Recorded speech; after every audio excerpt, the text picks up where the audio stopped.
กันเลย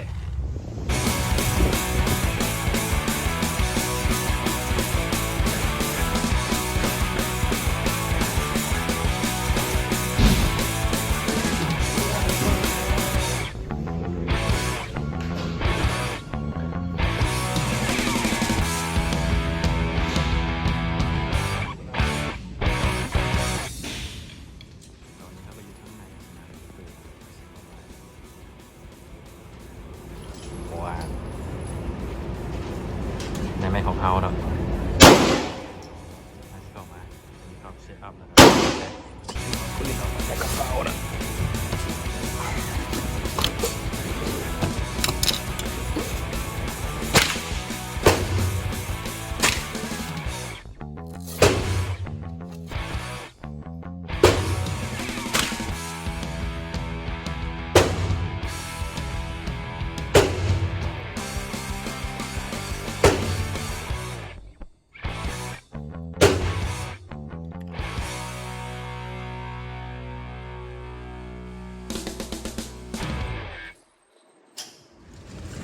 ลองARเส้นผ่านลงมา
ถือว่า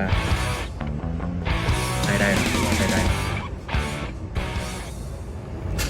รอบนี้เขาสุดรอบปืนสั่นนะอ๋อนี่เป็นซิกซาว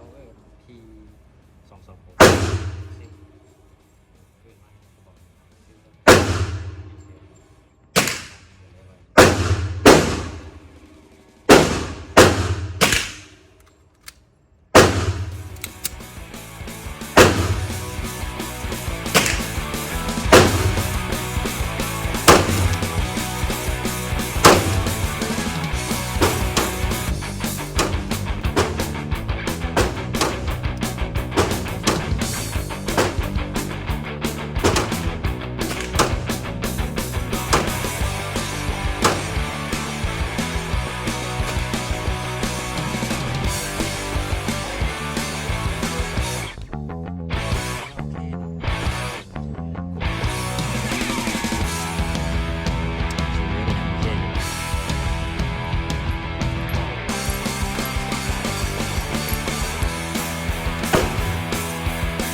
จากยิงแล้วเนาะมาเช็คปืน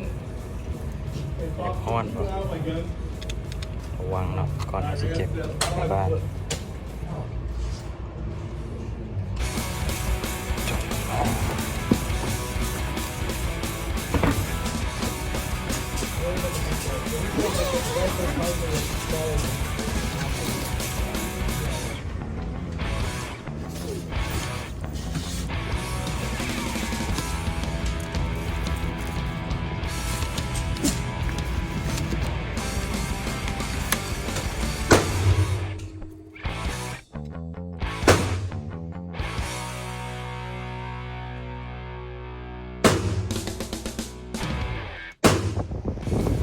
อันนี้ก็แล้วนะ